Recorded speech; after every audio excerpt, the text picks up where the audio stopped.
Dito isso, cara, como é que você tem visto a preparação do Vasco para essa partida?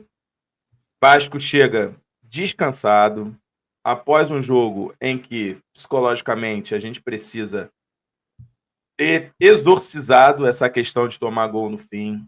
Teve a questão no meio de semana da festa do Vasco, do Léo Pelé, e assim, a gente tem talvez a única dúvida com relação à escalação do Vasco, se o Vasco vai continuar com o Léo Pelé ou vai vir com o João Vitor, mas temos uma coisa que é extremamente importante, é a volta do nosso queridíssimo capitão Pablo Verratti. E isso é muito, mas muito importante. Acho que todos esperavam isso e possivelmente precisam só confirmar, né, gente? Precisa só a escalação sair, mas Pablo Verratti deve retornar ao time titular nesta segunda-feira contra o Atlético Paranaense. Caio, o que você acha? Como é que você vê todos esses episódios, a questão do Vasco ter que exorcizar esse problema de ter tomado um gol no fim lá em Criciúma, polêmica durante a semana com o Léo Pelé, jogadores subindo hashtag tô com o Léo, Vasco vai com o Léo, retorno do Verratti, como é que você vê tudo isso, Caio? Sobre a preparação do Vasco, Rafa, você já adiantou aí algumas questões. A volta do Verratti, eu acho que é a principal delas. A gente viu aí ontem o Verratti, inclusive no aniversário do Rodrigo Dinamite com o Gui, a gente também talvez fale disso um pouquinho mais para frente, né? Mas assim, o Verratti é a alma desse time, né? A gente falou muito sobre ele também algumas lives atrás, sobre a importância dele dentro de campo e fora também.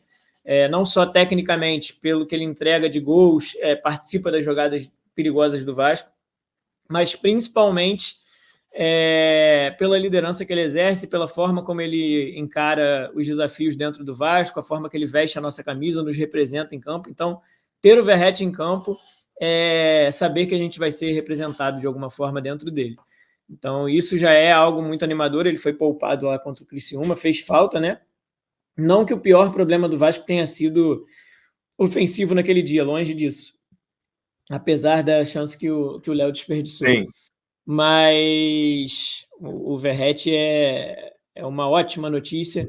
E é aquilo que a gente conversou. O Vasco não tem... Pode acontecer de poupar um ou outro?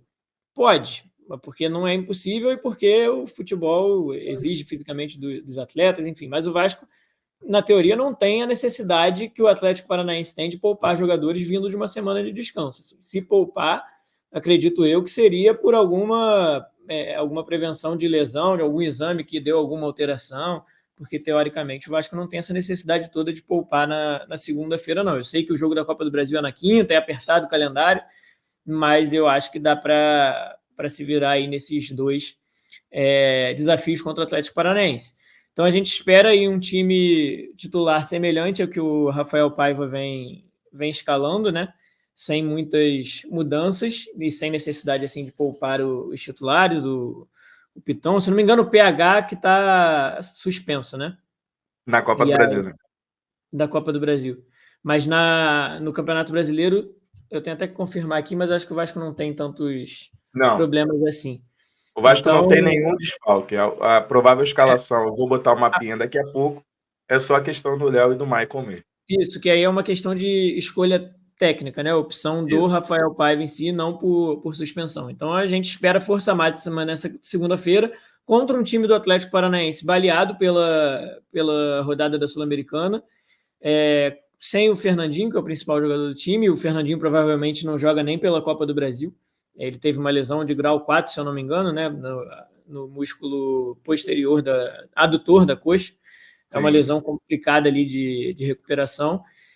Então, um time do Vasco titular jogando em casa contra um time, no mínimo, misto aí do Atlético Paranaense, a gente não pode esperar um resultado diferente da vitória. Assim como a gente não podia esperar um resultado diferente da vitória contra o Red Bull Bragantino, e o Vasco vacilou demais naquele jogo. Acabou cedendo o resultado no final, depois de ter virado a partida. Então, nessa segunda-feira, todas as pessoas que estiverem em São Januário ou assistindo da televisão, o pensamento é de levar os 3 pontos e conquistar os 3 pontos. E a gente sabe que o Atlético Paranaense sempre teve muita dificuldade de enfrentar o Vasco em São Januário. A gente levantou esses dados aqui também na última live. O Atlético nunca venceu o Vasco em São Januário em jogos com torcida, né? A única vez que o Atlético ganhou foi no ano passado com portões fechados. Então, que nessa segunda-feira o Vasco faça valer não só a sua superioridade técnica nesse momento com o time titular contra um time misto, aproveitar a chance de ultrapassar os dois Atléticos na tabela, né, o Atlético Paranaense e o Atlético Mineiro, e vença esse jogo, porque é muito importante que o Vasco não deixe mais uma vez os pontos pelo caminho.